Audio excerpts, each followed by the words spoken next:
It was 20 years ago in Ghana that we gave away our first wheelchair, so it's really exciting and fitting to be back here again for this huge milestone. I first met Ebenezer at his village before we even gave him a wheelchair, so I got to meet him in his actual home environment beforehand.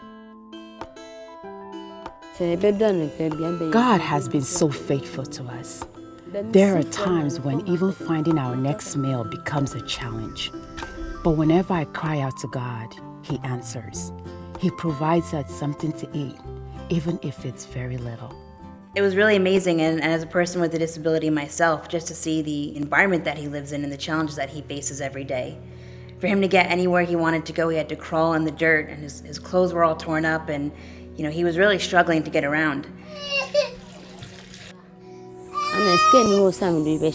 After Ebenezer's birth, life has become very difficult for us.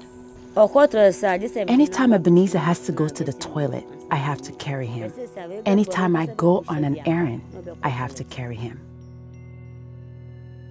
And, to be lower to the ground, to be less than, to be crawling in the dirt, it really has a huge impact on a person's inner self-worth.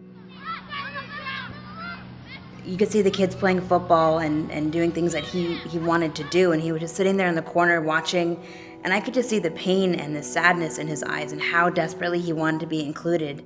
The other boys his age who can walk see him out crawling in the afternoon, and they will make fun of him. They will tease him, saying, "Come over here," but he cannot. Having a disability myself, I experienced that growing up. I know what it felt like to be left out and to not be able to physically do something with your peers. Even though we didn't speak the same language and we were from opposite sides of the world, I knew exactly what he was thinking and feeling in that moment and what that pain felt like firsthand. When Ebenezer was born, he was in a hospital for 3 months. We ran out of money, and our only option was to have his feet put in casts and to take him home. In the beginning, his father was with us, going from hospital to hospital.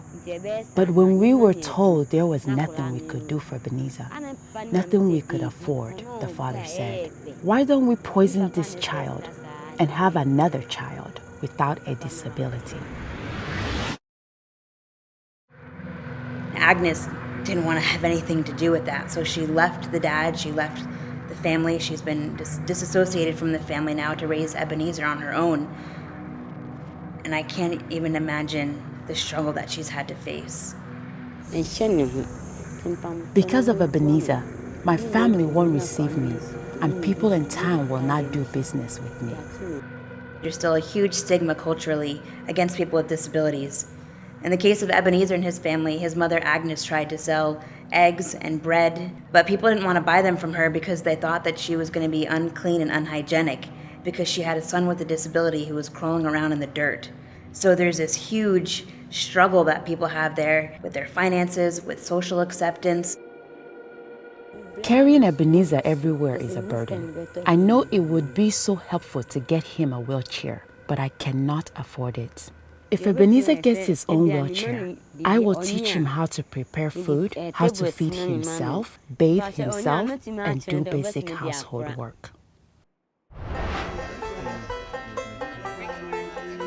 She had been praying for so long for someone to come and for God to send her a sign and for God to get her through this.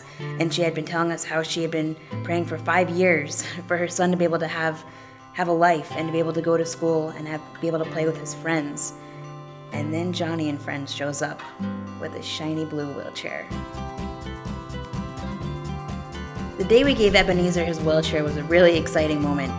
He was a really smart kid, and he had seen me in my wheelchair, so he understood what was going on, and I knew he knew how to use a wheelchair. So finally, we got the whole wheelchair finished. We made sure his seatbelt was on. I was getting ready to show him how to take his brakes off, but he already knew what to do. He knew how to take them off. He knew how to go.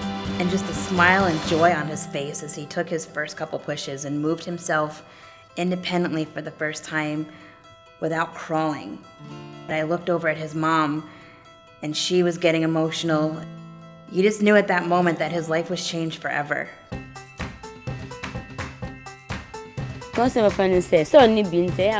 Seeing Ebenezer in a chair, The other children will respect him more because he's no longer crawling in the dirt. His family will accept him more, and society will not stigmatize us as much. Knowing that we were sent there by God, and we got to play a role in answering her prayer for her son and giving him a future when he was almost killed. And God is so amazing, and just to be able to witness that firsthand it just helps and strengthens my faith every day. I have been a worried mother all this time. My question has always been, if I die, who will take care of Ebenezer? This is a turning point. Now, instead of worrying who will take care of Ebenezer if I die, I have hope that Ebenezer will grow up to be someone who, when I'm old, can take care of me.